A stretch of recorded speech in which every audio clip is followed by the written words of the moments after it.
ഗവൺമെൻറ്റിൻ്റെ 100 ദിന കർമ്മ പദ്ധതിയിൽ ഉൾപ്പെടുത്തിക്കൊണ്ടുള്ള സിവിൽ സപ്ലൈസ് വകുപ്പിൻ്റെ പ്രധാനപ്പെട്ട സ്കീമുകളിലൊന്നാണ് മുൻഗണനാ കാർഡുകൾ ലഭ്യമാക്കുക എന്നുള്ളത്. ഈ സർക്കാർ ചുമതലയേറ്റതിന് ശേഷം മുഖ്യമന്ത്രി വിളിച്ചു ചേർത്ത മീറ്റിങ്ങിൽ ഓരോ വകുപ്പിലും ഏറ്റവും പ്രധാനപ്പെട്ട ആശയങ്ങൾ 100 ദിവസത്തിനുള്ളിൽ നടപ്പിലാക്കണം എന്ന നിർദ്ദേശം നൽകുകയും അതനുസരിച്ച് ഓരോ വകുപ്പുകൾ തിരിച്ച് പരിശോധിക്കുമ്പോൾ സിവിൽ സപ്ലൈസ് ഡിപ്പാർട്ട്മെൻറ്റിൽ ഏറ്റവും പ്രാധാന്യത്തോടെ കണ്ടത് നീണ്ട കാലയളവിലാൽ കെട്ടിക്കിടക്കുന്ന അനവധി കാർഡുകളാണ്, അപേക്ഷകളാണ്. ആ അപേക്ഷകൾ എത്രയും വേഗം തീർപ്പാക്കുക. കാരണം സർക്കാരിൻ്റെ 100 ദിവസ പദ്ധതികൾ സ്വാഭാവികമായിട്ടും ഏറ്റവും കൂടുതൽ ജനോപകാരപ്രദവും ജനകീയവുമായ സ്കീമുകളായിരിക്കണം. അതിനെ ലക്ഷ്യം വെച്ചുകൊണ്ടാണ് ഈ ഡിപ്പാർട്ട്മെൻറ്റിലെ നമ്പർ 1 പദ്ധതികളിലൊന്നായി മുൻഗണനാ കാർഡുകൾ എത്രയും വേഗം കൊടുക്കണം എന്ന തീരുമാനം ഞങ്ങൾ കൈക്കൊണ്ടത്. അതനുസരിച്ച് 50,000 കാർഡുകൾ ടാർഗറ്റ് ഇട്ടു. ആ ടാർഗറ്റ് ബഹുമാനപ്പെട്ട മുഖ്യമന്ത്രിയുടെ മീറ്റിങ്ങിൽ ഞങ്ങൾ അവതരിപ്പിച്ചു. അതിനുശേഷം അത് കൊടുക്കുന്നതുമായി ബന്ധപ്പെട്ട് കഴിഞ്ഞ ഏതാനും ദിവസങ്ങൾ തുടർച്ചയായി അതിൻ്റെ ഫോളോ അപ്പ് നടപടികളൊക്കെ മുമ്പോട്ട് പോയ സന്ദർഭത്തിൽ 50,000 എന്നുള്ളത് ഇപ്പോൾ 73,024 മുൻഗണനാ കാർഡുകളിലേക്ക് എത്തുവാൻ കഴിഞ്ഞു. അത് അഭിമാനകരമായൊരു നേട്ടമായി ചൂണ്ടിക്കാട്ടുവാൻ ഞാൻ ആഗ്രഹിക്കുകയാണ്. ഒപ്പം തന്നെ 2000 AY കാർഡുകൾ ലഭ്യമാക്കാനുള്ള നടപടികളും ഇതിനോടനുബന്ധമായി സ്വീകരിച്ചിട്ടുണ്ട്. ആ കാർഡുകളും ഇന്ന് മുതൽ ഇഷ്യൂ ചെയ്യുകയാണ്. അപ്പോൾ ഈ 73,000 പേർക്ക് ഈ മാസം മുതൽ മുൻഗണന റേഷൻ വിഹിതത്തിലേക്ക് അവരെ കൂടി ഉൾപ്പെടുത്തുവാനുള്ള നടപടികൾ നമുക്ക് സ്വീകരിക്കാൻ കഴിഞ്ഞു. ഗവൺമെൻറ് ഇട്ട 100 ദിന പദ്ധതികൾ ഇനി വിവിധ മറ്റ് അനവധി സ്കീംസ് ഇതുമായി ബന്ധപ്പെട്ടുണ്ട്. കൺസ്യൂമർ ക്ലബ്ബുകളുണ്ട്, ലീഗൽ മെട്രോളജിയുടെ പദ്ധതികളുണ്ട്, സപ്ലൈകോയുടെ വിവിധ സ്കീംസ് ഉണ്ട്. അതെല്ലാം ടൈം ബൗണ്ടായി നടപ്പിലാക്കി മുമ്പോട്ട് പോവുകയാണ്. 100 ദിവസം കൊണ്ട് തന്നെ ഈ ഭക്ഷ്യവകുപ്പ് മുന്നോട്ട് വെച്ച എല്ലാ പദ്ധതികളും നടപ്പിലാക്കുമെന്ന് ബഹുമാനപ്പെട്ട മുഖ്യമന്ത്രിയുടെ ശ്രദ്ധയിലേക്ക് വെക്കുവാൻ ഈ അവസരം ഞാൻ വിനിയോഗിക്കുകയാണ്. ഏറെ തിരക്കുകളിടയിലാണ് മുഖ്യമന്ത്രി ഇവിടെ എത്തിച്ചേർന്നത്. ഇന്ന് രാവിലെ അദ്ദേഹം ഇന്ന് കേരളത്തിലുണ്ടായിരിക്കുന്ന വിവിധ ദുരന്ത മേഖലകളെ സംബന്ധിച്ചുള്ള അവലോകന യോഗം നടത്തി. അതിനകത്ത് ഞാനും കൂടി പങ്കെടുത്തിരുന്നു. അതിനുശേഷമാണ് അദ്ദേഹം ഇവിടെ എത്തിച്ചേർന്നത്. അദ്ദേഹം ഈ ഡിപ്പാർട്ട്മെൻറ്റിന് വലിയ രീതിയിലുള്ള പിന്തുണ നൽകുന്നത് ഏറെ നന്ദിയോടെ ഞാൻ സൂചിപ്പിക്കാൻ ആഗ്രഹിക്കുകയാണ്. ഈ department Supplyco civil supplies department 10 വർഷത്തെ ഇടവേളയ്ക്ക് ശേഷം ഈ ഗവൺമെൻറ് ചുമതലയേറ്റ് വീണ്ടും വരുമ്പോൾ വലിയ രീതിയിലുള്ള സാമ്പത്തിക പ്രതിസന്ധി അഭിമുഖീകരിക്കുകയാണ്. പ്രത്യേകിച്ച് സിവിൽ സപ്ലൈസ് കോർപ്പറേഷൻ അത് വലിയ വെല്ലുവിളിയായി തന്നെ നിലകൊള്ളുകയാണ്. പലതരത്തിൽ നമുക്കറിയാം, സിവിൽ സപ്ലൈസ് വകുപ്പാണ് മാർക്കറ്റ് ഇടപെടലിൻ്റെ ഏറ്റവും മുഖ്യ കണ്ണി.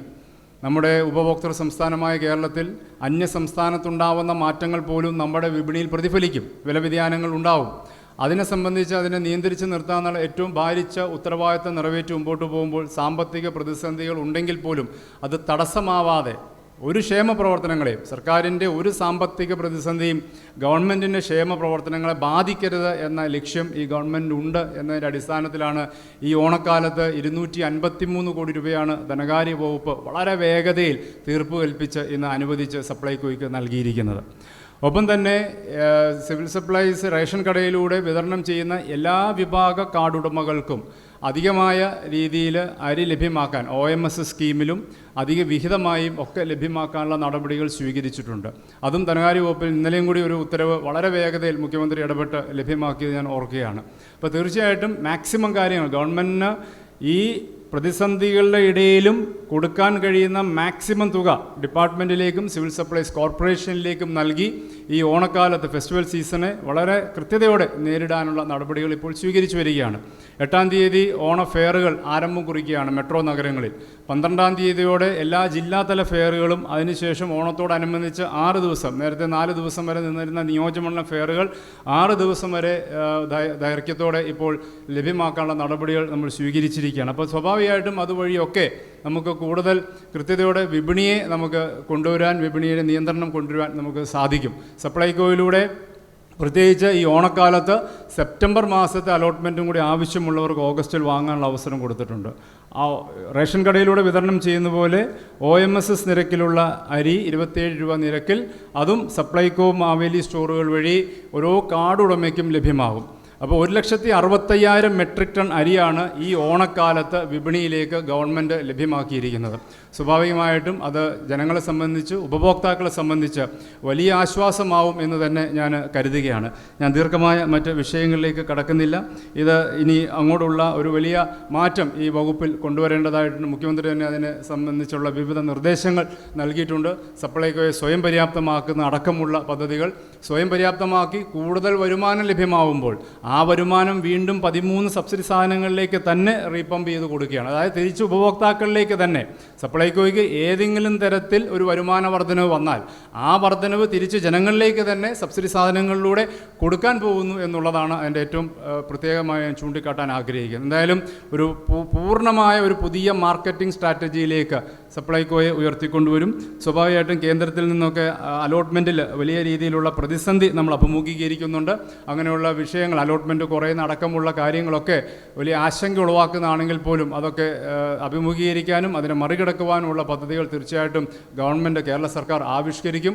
കേന്ദ്ര ഗവൺമെൻറ് ശ്രദ്ധയിലേക്കും AY അടക്കമുള്ള ജനവിഭാഗങ്ങൾക്ക് ഇപ്പോൾ ലഭിക്കുന്ന ന്യായമായ ആവശ്യങ്ങൾ അത് ഒരു കാരണവശാലും കുറയ്ക്കരുത് എന്ന ആവശ്യം ഞങ്ങൾ വീണ്ടും കേന്ദ്ര ഗവൺമെൻറ് ശ്രദ്ധയിലേക്ക് കൊണ്ടുവന്നിട്ടുണ്ട് എന്നും കൂടി ഈ സന്ദർഭത്തിൽ സൂചിപ്പിക്കുന്നു.